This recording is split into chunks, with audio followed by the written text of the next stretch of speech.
So today's webinar is all about working with schools online. This is kind of the ending webinar for our first series that we've been doing since the big webinar we did of 460 people, which was really around tackling that issue of digital outreach and how we can learn from each other and keep helping young people to get the best information, advice and guidance that they can. So the kind of core webinars that came out of that were around digital resources, working with schools online, strategic planning, and summer schools as well, which were the key topics. So schools online is the last one in that initial series, but what has come through a lot of this is more ideas for webinars that people have come up with, more things that people want to hear. I think yesterday, evaluation and monitoring was a big one that came out. So certainly we're going to be having a think about what else we're going to put on over the next few weeks. So if you have ideas while I'm talking today, or after we finish, or at any time, drop us an email. The contact details are at the end, and you can send in your ideas. We'd love to hear about what you have to think. So, working with schools, I'm just going to touch briefly on webinar etiquette. We've already spoken about this, but for anyone who's just joined, keep yourself on mute so that everyone can hear. Please turn off your video so we can keep the connection. When I'm not speaking, I'm probably going to turn mine off because I've not got the best internet here at the moment. And please use the chat box to comment or ask for support. So for those who didn't hear it earlier, my colleagues Milena and Jethro are in the chat box and available to help if you've got a tech question. They'll also be looking through for general questions that you're asking about the content so that we can make sure those questions are being captured, and we'll send those out as well. While we are going through today, and at any point, we would love you to join the conversation about digital outreach that we're having online. So either on Twitter or LinkedIn. You can find us on Twitter at bright_tweets and then just Brightside on LinkedIn. We'll be using the hashtag digital outreach for the foreseeable, really. It would be great to hear about what activities people are doing. So some people have been posting really great stuff on social media already with this hashtag, so we can see what activities you're doing, how you've translated your programs online, and that's really helpful for capturing what's happening in this space. One thing that we would like to do is to bring all those stories together and share them with you, and we'll be sending some more information about how we intend to do that tomorrow when we send out kind of a summary of the webinars that have taken place. So yes, please do join the conversation. So today, the purpose is to access peer support. It's to share learning and ideas for working with schools in an online capacity. And what we want by the end of the session really is for you to have heard the priorities from school perspectives. The webinars we've been having so far, we've always had a presenter, a guest presenter who's come in and shared stories.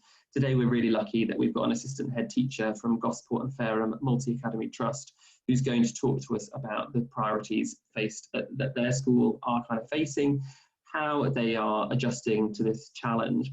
And it'll be really beneficial for all of us as practitioners to think about how do we work with schools online, how do we support schools online, and what priorities should we be focusing on. The other outcome is that we'll have had this opportunity to discuss ideas, challenges and opportunities with each other as colleagues as well. So when we go into those breakout spaces a little bit later, you'll be able to speak to one another and learn a bit about what you're already doing in this space and share some best practice and ideas.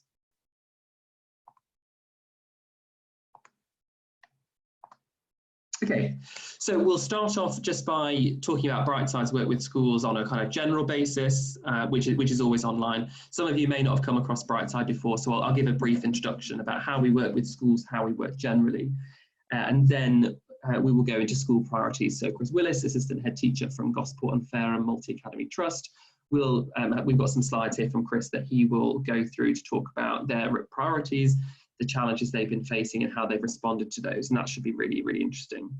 We'll then have some time for questions before Chris goes at 2:45. So write them in the chat box as we go.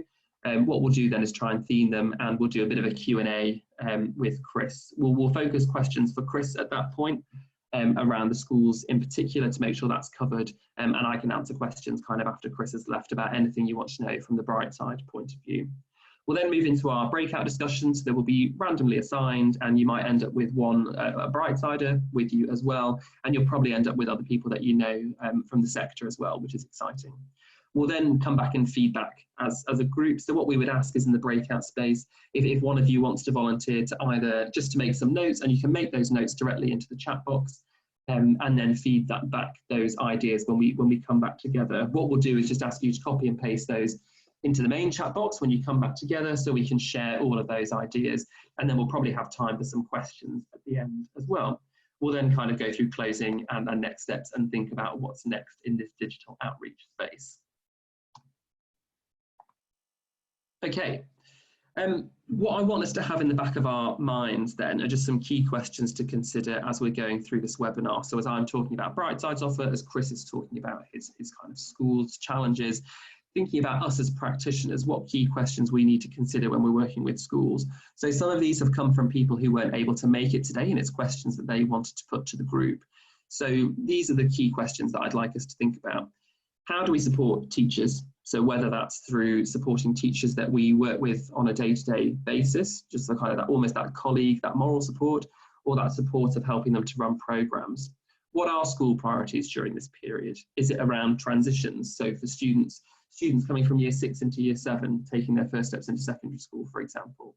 Is it around students in year 11 and year 13 who might not be coming back to the school if they don't reopen this academic year and are thinking about or are preparing for what's next? Is it students in year 10 and 12 who are thinking about what's next and now need some extra support? Is it how engagement is working? And I know Chris is going to speak about that.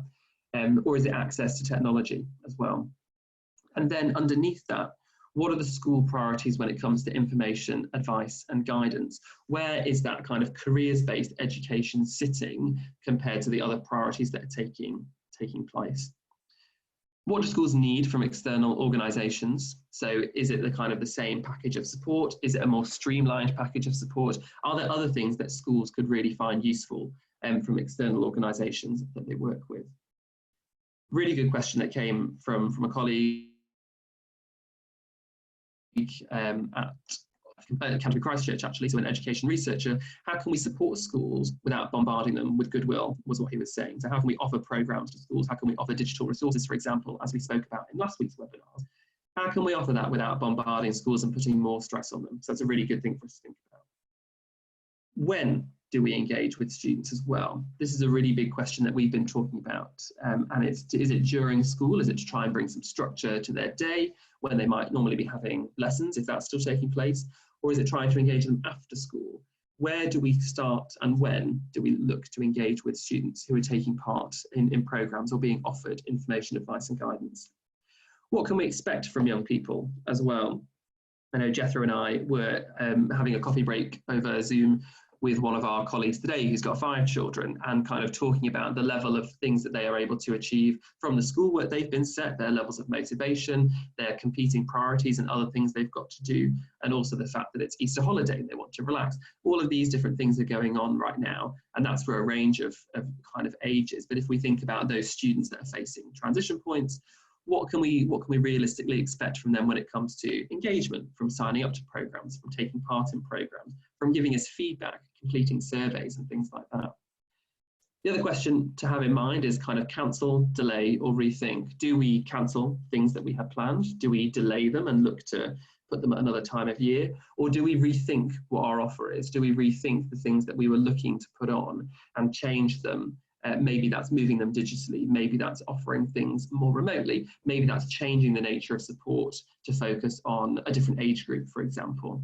And then how can we embed into schools digital software? We talked about this slightly in the first webinar that we had. So anyone who attended that will know Sander from Made Training talked about one of the pieces of work that they did was actually embedding into the school's digital system, as opposed to bringing in a framework or asking students to kind of sign up somewhere else, for example. So that's really interesting to think about. So I'm going to spend 10, maybe 5, 7.5 minutes perhaps, talking about Brightside's work with schools. So I'm going to take you on a bit of a journey in terms of my particular role as partnerships manager for schools, and think about the way we've been working with schools in the last year, how that works digitally, how those conversations have then changed in response to COVID-19, what stayed the same, what we've been rethinking, what's changed, and then kind of what the next steps are around that. And then we'll go to hear from Chris. Two Chris's today, obviously very confusing.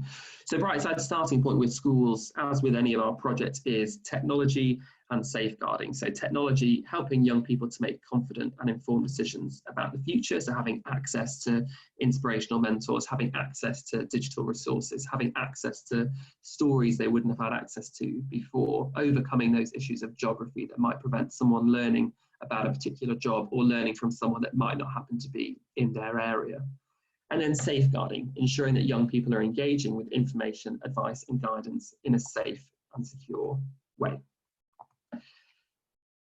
These are the two kind of starting points for Brightside, and the kind of response to COVID-19 has been a lot around how we can use technology to move existing programs online, how we can help young people to access things digitally as well. One of the things we're going to continue to talk about today is around access to digital resources as well. And I know we'll have some questions on this. So what I would suggest for those who are particularly interested in this, I think, Chris is going to mention it as well, but there is some research that the Sutton Trust have been doing around access to digital devices. From Brightside's point of view, we know that the young people that we work with may not necessarily always have access to a computer at home, but more often than not, they usually have access to a smart device. So the Brightside app for us has been a way that young people have been able to engage, particularly at this time where the home computer may be being used by other siblings doing schoolwork or by parents who are now working from home. So we do need to think about those different entry points that we have for digital interventions as well as what that access looks like for people who perhaps don't have that access. So our work with schools primarily this year has been around our schools network pilot, which has been working with 13 schools in Portsmouth and kind of Southampton area, which is kind of where Gosport and Forum are based, in the southwest, so Plymouth, Cornwall kind of area, and then South Yorkshire, kind of around Barnsley and Sheffield, and also around Doncaster as well. Those have been the key areas that we've been working in with a handful of schools this year, so 13 schools. And what we've been doing with those schools is developing programs through co-creation. So not kind of coming up with a centralized program and offering it to a school, but going into that school and learning about their needs, learning about their priorities, and helping them think about information, advice and guidance in a strategic way, how they can bring in local stakeholders to that, how an intervention around GCSE revision can be expanded beyond that to actually think about a longer term approach for the students in that particular school, or how a program around learning about higher education can be taken back a few years, and how we integrate programs like that from year 7 or year 8, so how we bring in that learning much earlier. So we've been working individually with schools to build tailored programs that have had the long term in mind throughout.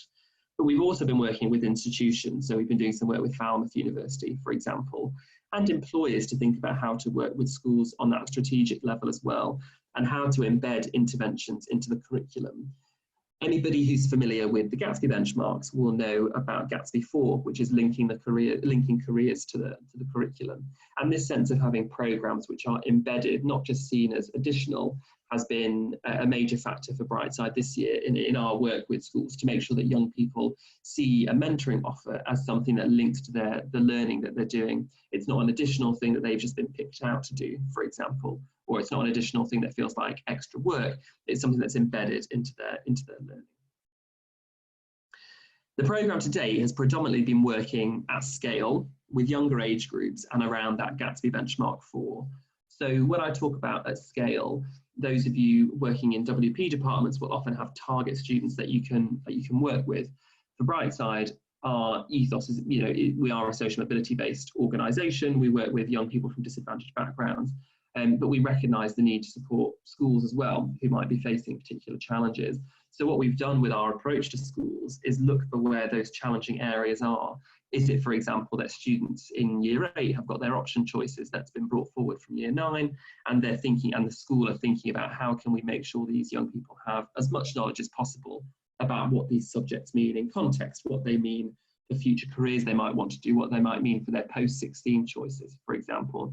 So we've been looking at ways that we can reach the students we need to reach, but how we can also work at scale to really embed those programs. So on a few occasions for lower school programs, so kind of year 7 and 8, we've taken a whole year group or maybe 100 students in a year group where the school is a bit larger, to offer that support at scale, so that it's not a few young people who feel like they've been picked out, but young people who can collaborate and work with each other on some of the e-learning programs that we've put together, for example. And we've seen a lot of work with younger age groups from this, primarily from schools around GCSE options. A few schools who we've worked with this year who've moved their option choices into year 8, or they've moved them back into year 9 after Ofsted released their little report that said they weren't a huge fan of GCSE options in year 8. So we've seen kind of both ways really, but working with students at that earlier stage to really embed careers and learning about future education opportunities into the curriculum from that early stage.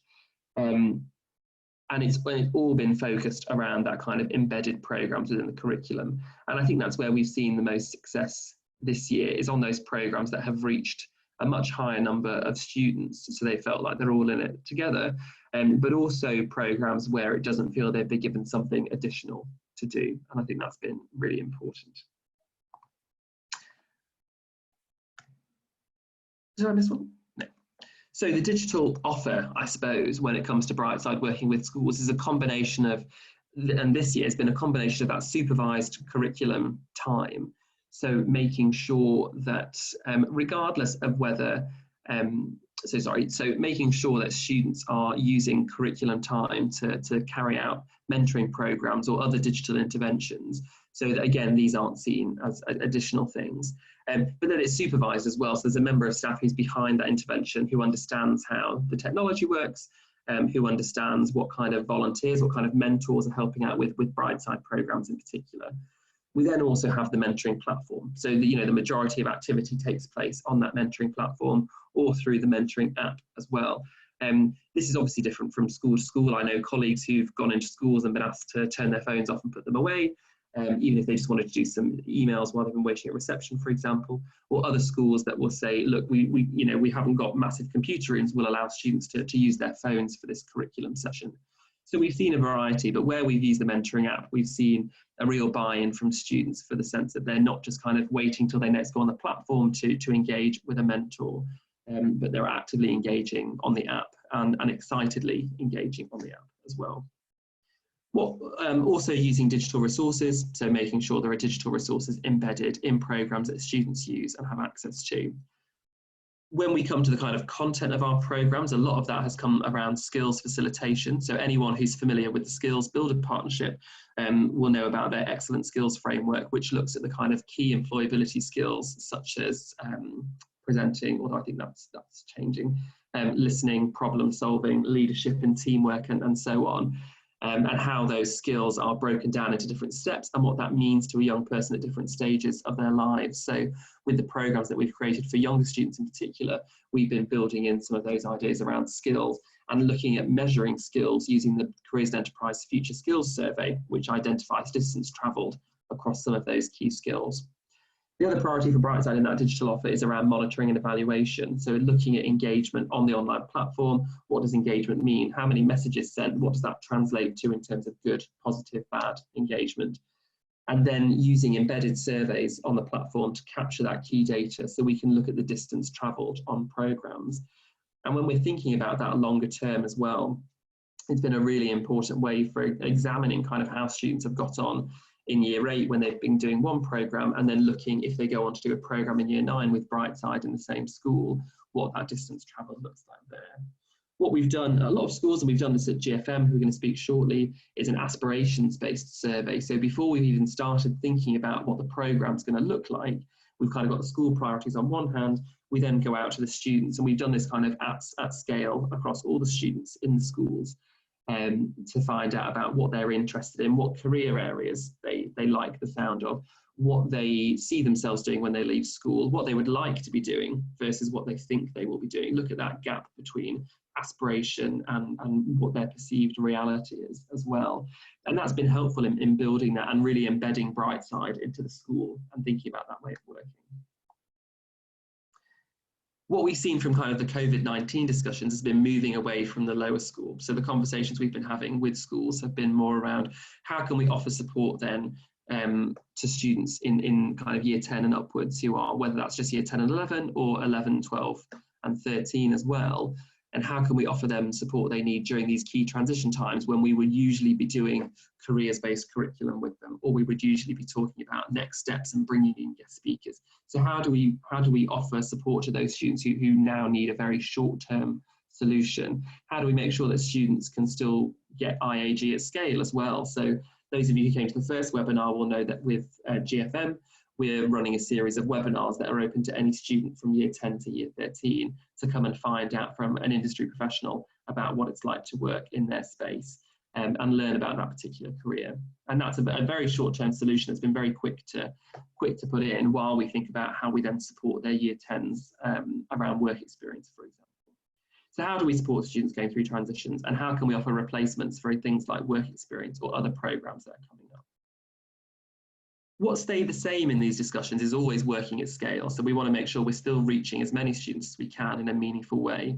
We still want to link curriculum learning to careers and to education opportunities. Still working with inspirational volunteers to make sure those key messages are getting through, and we're maintaining those strong relationships with schools. What's changed is incorporating live digital elements. So the webinars we're looking at running with GFM, for example, it's thinking about how we bring in a live interaction. We're looking at quick fixes, and we're looking at measuring impact differently. We've got a shorter time frame. We can't use these massive surveys when we're not sure how many people are going to fill them in. We need to be asking quick, sharp questions to look at how impactful an intervention has been. Last thing to think about then, we'll go back one, is the cancel, delay or rethink. So for us, it's been a lot about moving lower school programs that were due for the summer term into the autumn, and then rethinking how to use the summer term effectively for our program design. So bringing in those short-term fixes, but also thinking about what we can now do to make sure that we are making the most of this term, whether that's working with students, whether that's working with teachers, so that in the autumn term, if everything is kind of back slightly to as it was, we can then put in some effective programs that have taken some real time in developing. So I'm going to hand over to Chris, who's going to talk through the GFM approach. I'm conscious that we want to make sure we get some questions in for Chris. So I will mute myself temporarily. Chris, if you just want to let me know when to skip through to the next slide, I will do that for you. Yeah, no problem. Thanks, Chris, and good afternoon, everybody, and hope you can hear me properly. Today, I'm going to talk a little bit about what we are doing in the GFM as a MAT approach, really, to that online learning during this COVID-19 response. And I guess really now is a good opportunity to say it hasn't been easy, and it's still very much a bit of treacle that we're wading through to really try and find the right solutions for our students. And hopefully by the end of this very short presentation, you'll have a rough idea of what we're trying to do and how we're trying to work with our range of different students from a range of different backgrounds, ranging from real disadvantage to real affluence, and how that, unfortunately, during this period has had a real impact in terms of student engagement with online learning. Thanks, Chris. One of the things that we had to overcome and had to overcome fairly early on were the implications of safeguarding with online platforms. And so schools across the country had to rewrite their safeguarding protocols and had an amendment to each of their child protection policies that really highlighted the safeguarding systems and protocols during COVID-19 and online learning. So that was the first thing that having to wade through again, and particularly with GDPR, but also offering live streaming and one-to-one conversations was something that we had to really think through in terms of particularly with things like careers interviews, careers work, but also obviously larger learning lessons as well. We, as an organisation, invested quite heavily within Google and G Suite a number of years ago, which has been a real blessing during this period of closure. And I think that to use the word closure is something is interesting, because I like the term that was used, a bit of a colloquialism, of clopen. We are clopen at the moment. We are still running a very minimal critical workers provision within our schools. Fortunately, working in the GFM, we've been able to use the scale of the number of schools that we have and staff that we have to only open one physical building, and therefore students have been based at that one site. So that's important to make clear as well, that we have got students still learning in school, but again, that learning taking place is very much online and using the platforms and the programs that staff are setting via the G Suite. Just to talk about briefly the G Suite, because I know some people will be more familiar with it than others. G Suite's been really helpful in terms of Google Hangouts, both for large groups of students meeting with staff, generally speaking in webinar settings, but also for a more operational approach to meetings. And so I think what we've all found during this period, as I'm sure you have as well, is how we don't have to be in the same room in order to make things work. And actually the online capacity that we have is really quite exciting. It was just, as I said, a blessing that we'd already started with using Google, but I think it's really come into its fruition during this period of closure.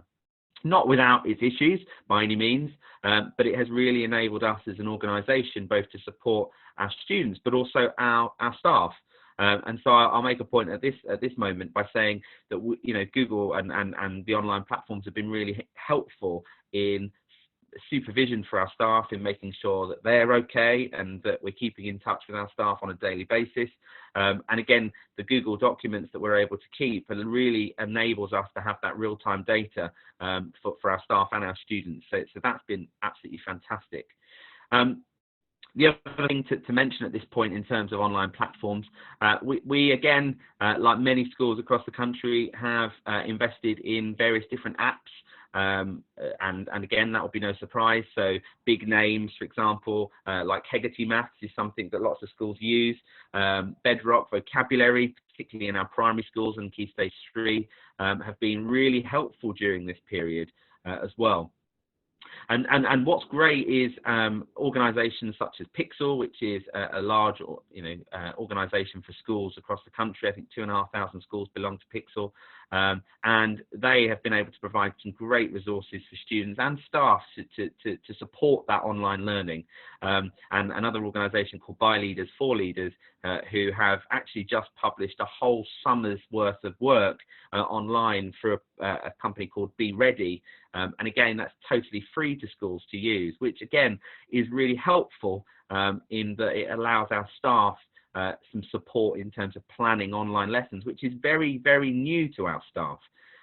So one of the biggest issues again with online learning and G Suite and some of these apps is some of the feedback we're getting from teachers is that they're really missing the one-to-one contact. They're really missing the quick responses, the way to explain a very simple answer, but actually being able to do that instead via written communication takes a bit more time. And so that's something that we're currently working through as it stands. And I think really just the other thing to highlight as well in terms of an online platform that's been incredibly useful to us and will be moving forward is Unifrog. And Unifrog is specifically again, many of you will know it, specifically linked to careers as a platform, but offering students the opportunity, particularly in those transition years, as Chris mentioned, offering those students in year 11, year 10, year 12, year 13, but also year 7 to 9, the opportunity to really think about their futures. We are in a period of real uncertainty. I probably don't need to explain how sad it was for students in year 11 and in year 13 and in year 6 on the last few days of school. There were lots of tears, and that was a national thing. Students who are very, very uncertain about their futures. And I think there is a real need for good, solid careers advice and guidance now more than ever for those particular students. And again, one of those blessings is that we'd already had and bought Unifrog as an organisation for those students and their parents to be able to support them in finding out what they can do next and where that learning can take them. And so I think it was a real blessing that we had that, and something that we're really pleased to develop further. The other thing that Unifrog enables students to do is, as we're doing now, is experience webinars and online learning in different platforms such as MOOCs and FutureLearn, which again really specialise in or focused approaches to specific career paths. So if students want to know exactly what they want to do, they can refine that by using this time to upskill themselves in a number of different areas. Thanks, Chris. So one thing to mention at this point in terms of student engagement is that it hasn't been easy, and it's still very much a battle that schools nationally are facing. At the moment, in our last count, we believe across the organisation, we have a third of students who are not accessing online learning. Now, a third is a significant number. It's even more significant when, as an organisation, we have 5,000 children across Gosport and Fareham. And so a lot of that is to do with disadvantage. A lot of that is to do with a lack of engagement from parental engagement. But therefore, it's something we really do need to focus on as an organisation and nationally to fix, because we still are no clearer thus just yet on how long we're going to be delivering this type of education. It is expected that we believe that as we move to a May half term, that there could well be some movement in terms of schools going back into operation, but what that operation looks like is still very unclear. And my view, personal view, is that we could certainly see that we're having to look at some real focused online learning well into September.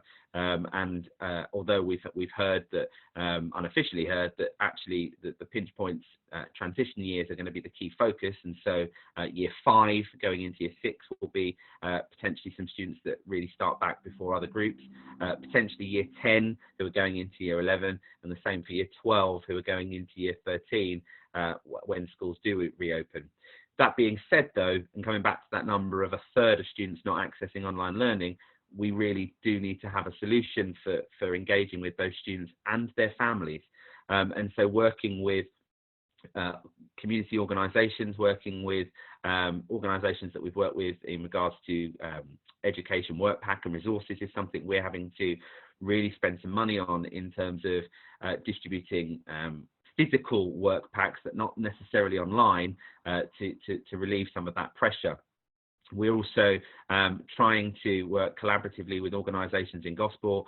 I know a number of housing associations locally are now offering free Wi-Fi to their residents, which is fantastic because, again, those that really need it are benefiting. But the issue is vast. And, you know, I think as much lobbying of government to offer some free Wi-Fi capability to our most vulnerable families is essential if we are to continue this type of learning moving forward until the next academic year.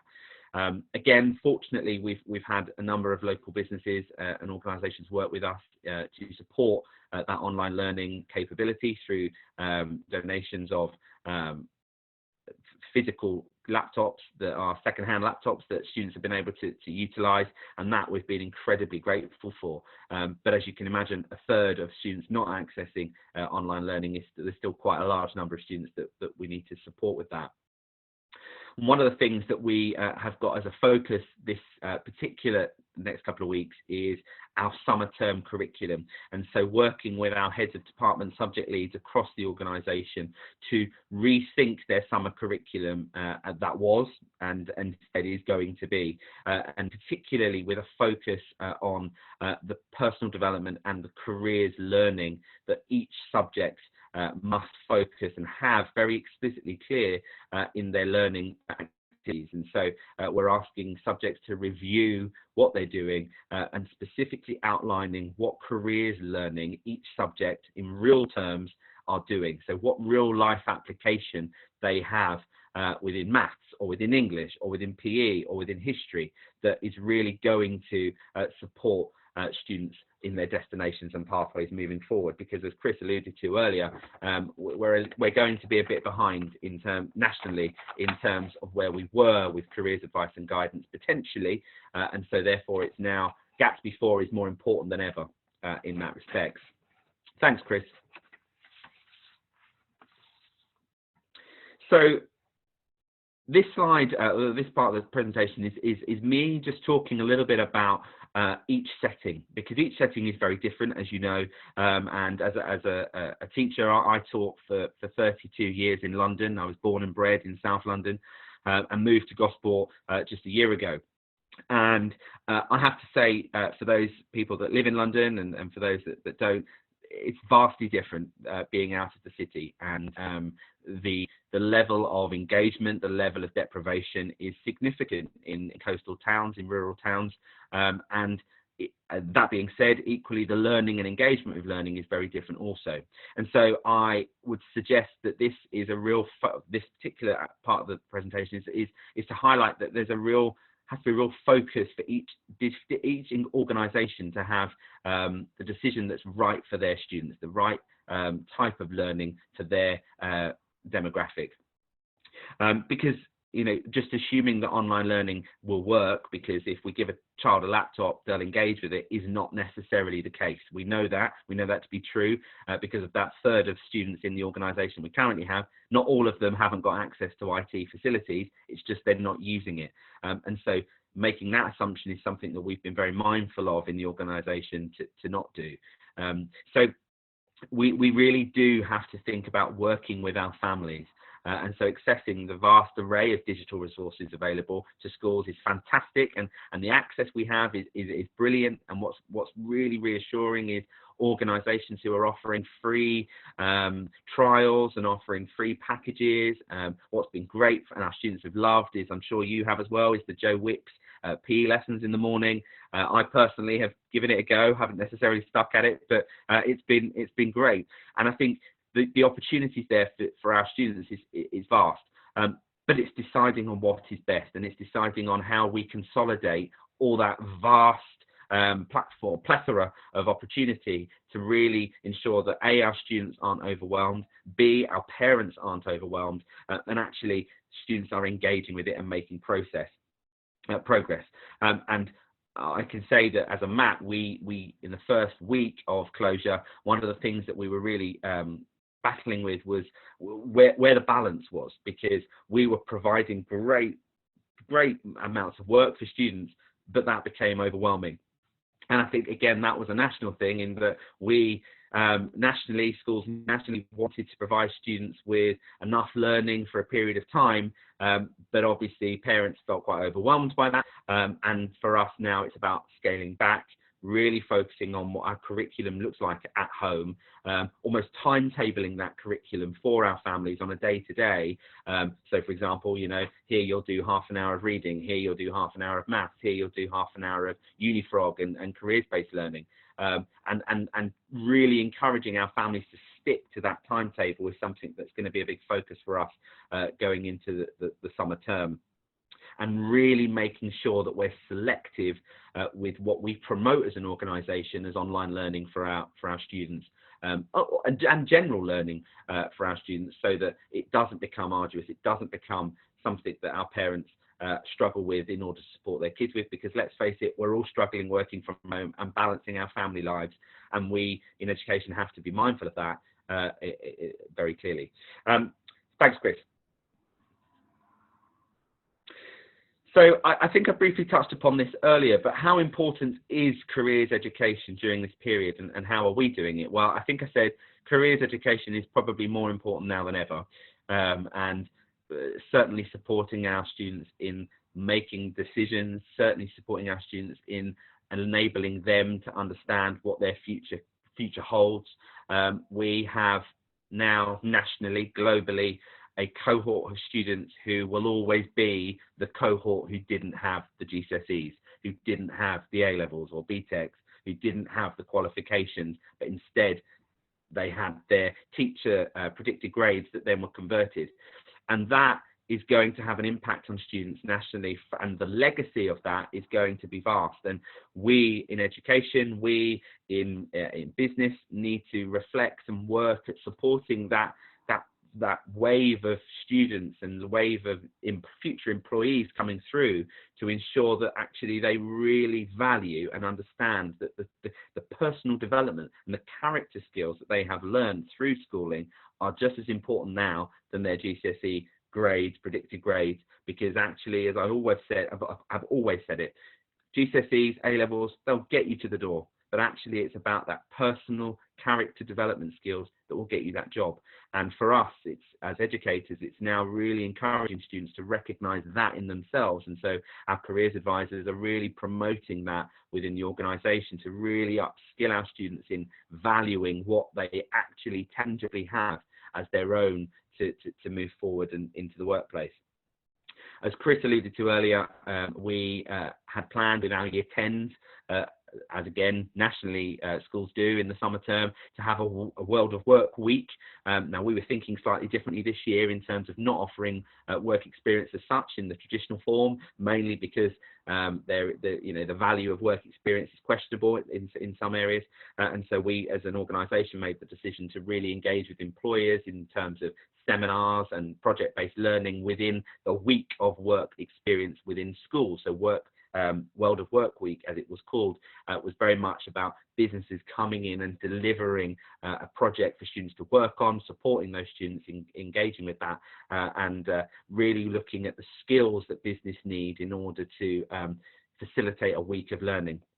Unfortunately, as we're all aware, we've had to postpone that for our year 10.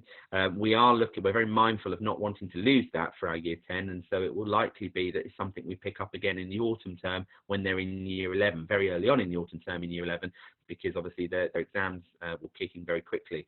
But we really do want to give that year 10 that experience imminently, but also in doing that and working with Brightside, which has been fantastic, is the opportunity that we're still able to give year 10, year 9, year 11, year 12, year 13 and so on, in the absolutely linking them up with business through online webinars is really exciting. So students, our first one is on Friday, with students being able to listen to a lawyer talk about the career in law, ask questions in very similar setting to this, and students are now being actively encouraged to sign up to that. So that's a really exciting opportunity for our students, and something we really value and know that our parents will value and do value already.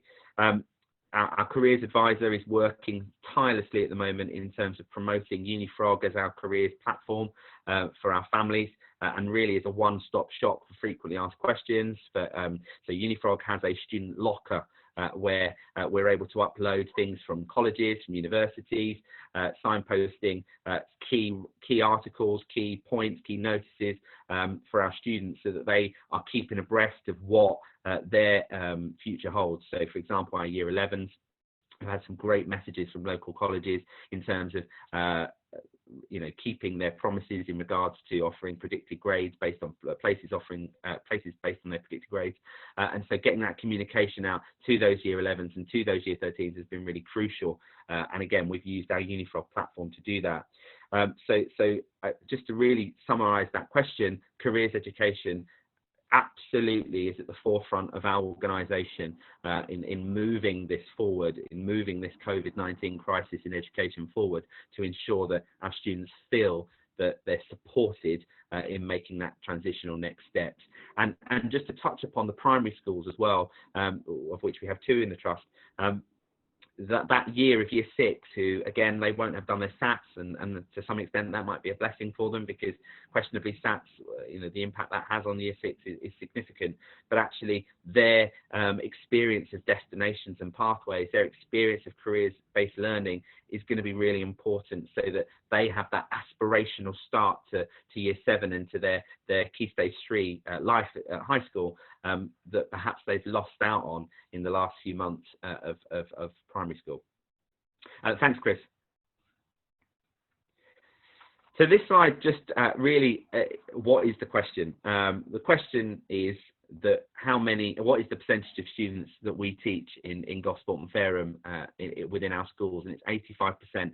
So we are in charge of 85% of the education for our children in Gosport and Fareham, and that's such a vast figure, and thus we need to get this right, and therefore, as I hope you can take from this presentation, there's been a vast amount of learning from our perspective and work that's gone into getting it right for our students. And as I said at the beginning, we're not there yet, and I don't know whether we'll fully get there at any point, because who knows? We're in unprecedented, uncharted waters.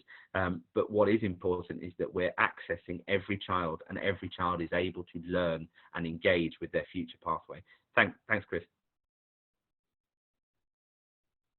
And I've put that there, and I've left that slide there for a particular reason. We are a organisation that fortunately live or are based on the sea, and for us, the marine sector is incredibly important. And so we are really working hard with our local businesses to support that future pipeline. And so it's a lot of work we had been doing prior to the closure, and it's certainly something that we are mindful of moving forward in terms of that provision for what our local provider, what our local workforce looks like, and how we make sure our students are upskilled and ready for a career in that particular field. Thanks, Chris. We've been very lucky in the organisation to develop a network of businesses. So we have the GFM Education and Business Partnership, and what's been really helpful during this period of closure is the number of businesses who have got in touch to say, hey, look, we can offer this, we can do that. What's been really encouraging is a lot of the local community businesses who have provided PPE for our staff, for example, who are obviously still providing that critical childcare provision for NHS workers. So that's been really valuable. Businesses who, as I said earlier, have been able to provide some laptops, some Chromebooks for our disadvantaged students. And so on a wider scale, the Business Forum, which is designed to support our curriculum development, to really ensure that we're embedding careers learning in all aspects of our education system, has been fantastic also in galvanizing our community. And I think, you know, I spoke to a colleague in London recently where I used to work, and, you know, the comment made was that, you know, you're so lucky to be in an area of the country that values business and community and education in such a way that you can work collaboratively in that way. And I think I'm so proud of how our local community, our local businesses, our local education partners have worked together and are continuing to do so to support all students and their families across this difficult period. Thanks, Chris. And I think that says it all. You know, our real focus for the coming weeks, I'm sure at some point we're about to find out that we're going into or continuing lockdown for at least another 3 weeks. But it's so important that we are engaging all learners during this period of closure. After a 6-week summer holiday, the lag behind learning in students is vast. Not all students, but a significant number of students is vast. And that's because parents unfortunately won't read with kids at home, that they won't take students out and about during the 6 weeks holiday to engage with them culturally, and thus actually during this period of closure a similar situation could potentially occur across the country and create a huge lag if we're not careful. And so it's really important that we are as educators finding ways to really engage with all students to ensure that doesn't happen. And then really think about how schools get back into the reopening of schools, and what that looks like is going to be a really crucial part of easing students back in, because again, there is already, we're hearing from families already, some serious concern about students coming back to school and families coming back out into the big wide world. How we manage that as educators is going to be a real significant priority.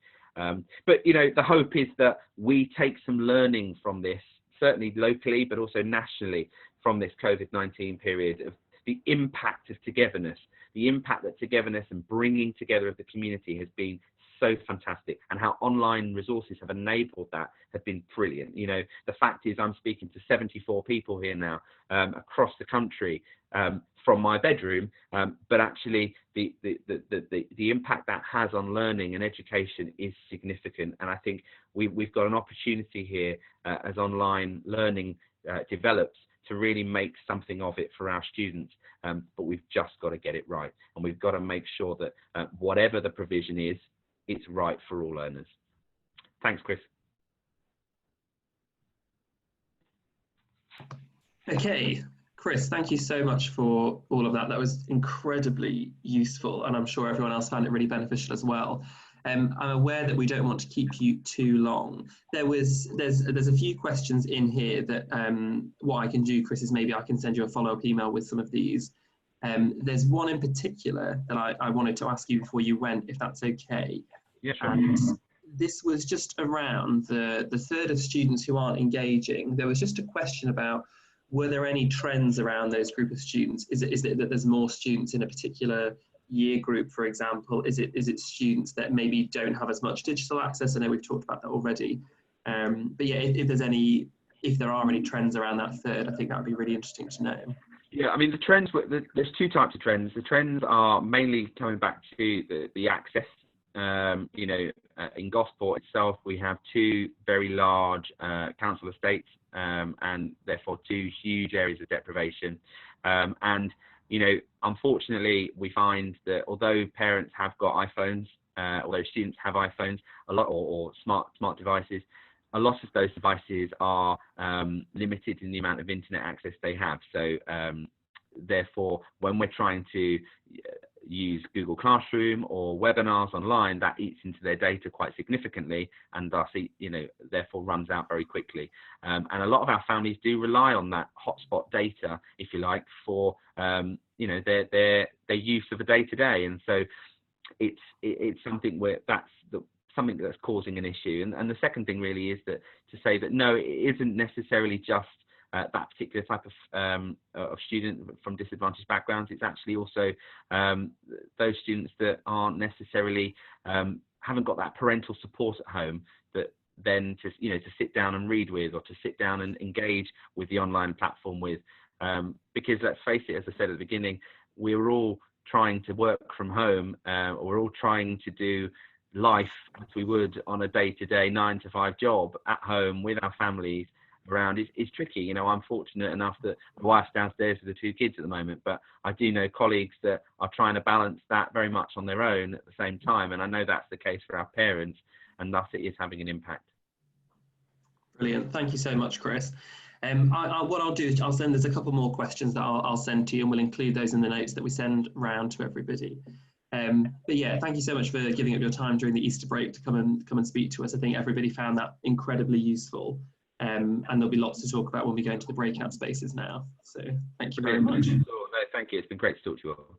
Cheers. Thanks, Chris. See you soon. See you. Okie dokie.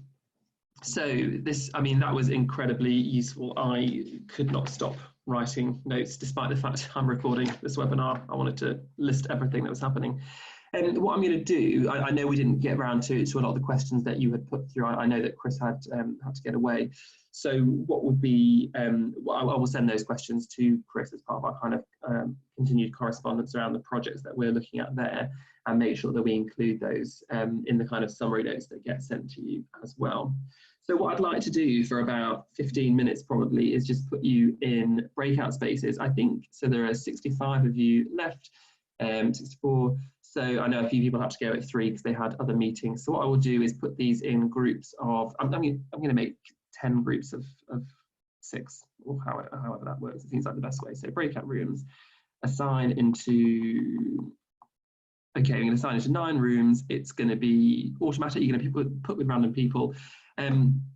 What I would like you to do before I do that, actually, these are the questions that we were talking about at the beginning, the kind of the key questions that we want to consider as we go through this. So how we support teachers, what are school priorities? We've heard a lot of this from Chris just now. You don't necessarily have to stick to these either. Don't necessarily have to stick to those at all. But what would be helpful is just to get an idea in your groups of what has struck you from what you've heard from Chris today, and maybe from some of the Brightside discussion as well. And then maybe some of the issues that you're facing in how you're working with schools, thinking perhaps about that cancel, delay and rethink as well. What other ways can we use the summer term for? Obviously careers education, higher education and further education opportunity wise is still a massive factor that we want to think about, but there are other things that we can do over summer term to prepare for students coming back as well. So I'm going to put you into those breakout spaces. What it will do is take you out of this meeting. You'll have access to a chat box. You'll see all the previous messages, but anything you send in your breakout room will not go to the rest of the the conversation. So what I will ask is that when you come back, if someone could just maybe write a few bullet points in the group chat when we all come back together about what your group discussed, that would be really helpful. But yeah, I'm going to stick you in some breakout rooms, and then we will come back together to discuss that. You'll get a little notification when the time is almost up, I suppose. So, yep, looks like a good set of people going into each room. So we will, let's give you, what are we on? Yeah, let's give you 15 minutes. Let's give you 15 minutes in the breakout rooms. You'll get a 60-second timer to let you know that you're on the way back as well. Okay, let's go.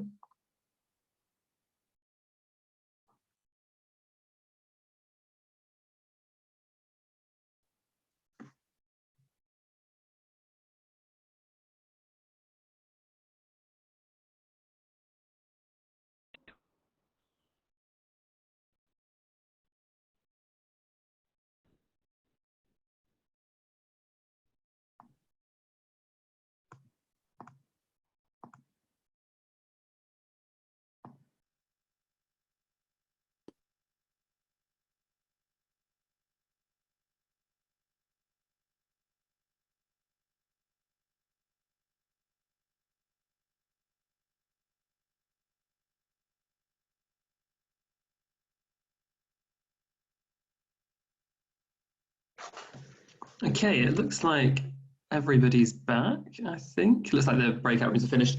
I hope that was useful to everybody. I had a sly look at, I wandered into, I think, groups 1 through 5. I kind of lurked in the background and had a little listen into what you were saying and made some notes, which were very useful.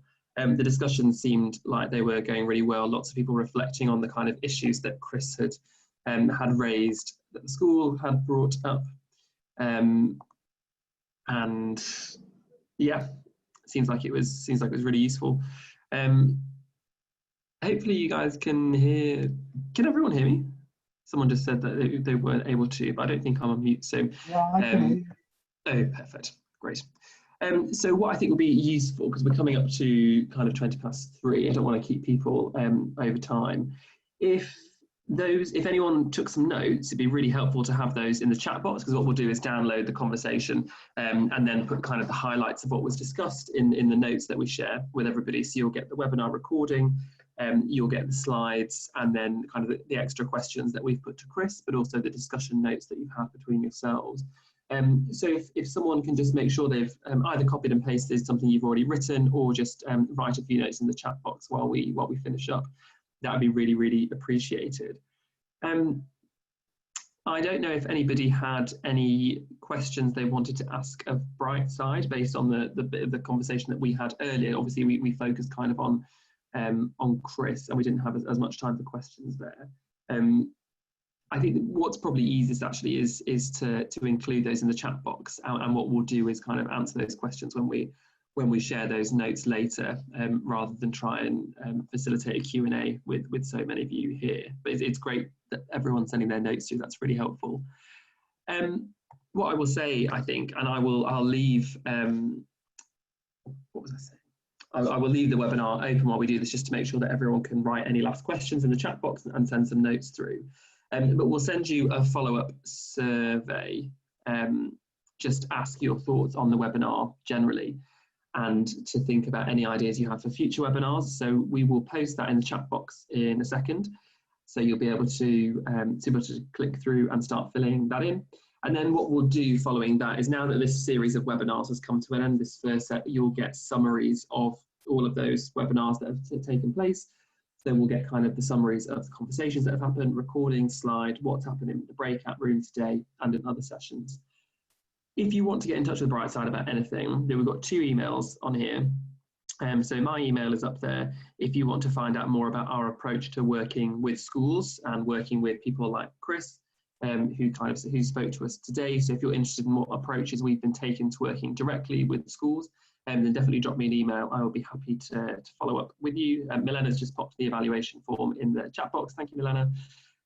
There's also Nick's email on there. He's our business development lead. So if you have any questions about kind of what a project with Brightside might look like, questions around kind of what the cost elements are that are involved in that, and the logistical elements, then definitely get in touch with Nick and have that conversation.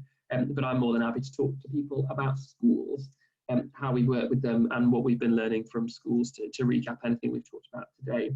If you have got ideas for more that you want to hear about, then that would be really useful. I know Neil's just talked about, again, things about evaluation is one thing that we're thinking about at the moment with the webinars that we're running with Gospel and Fairham, for example, is thinking, can we realistically look at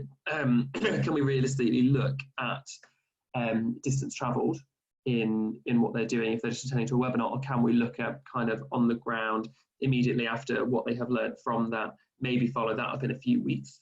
And also we have to realistically think about how much response we're going to get to kind of digital surveys as well. So really useful things for us to be thinking about. Yes, and we were so grateful for Chris for coming along today. I have never seen Chris out of a suit, so today was an absolute first. Yeah, really grateful that he was able to join us today.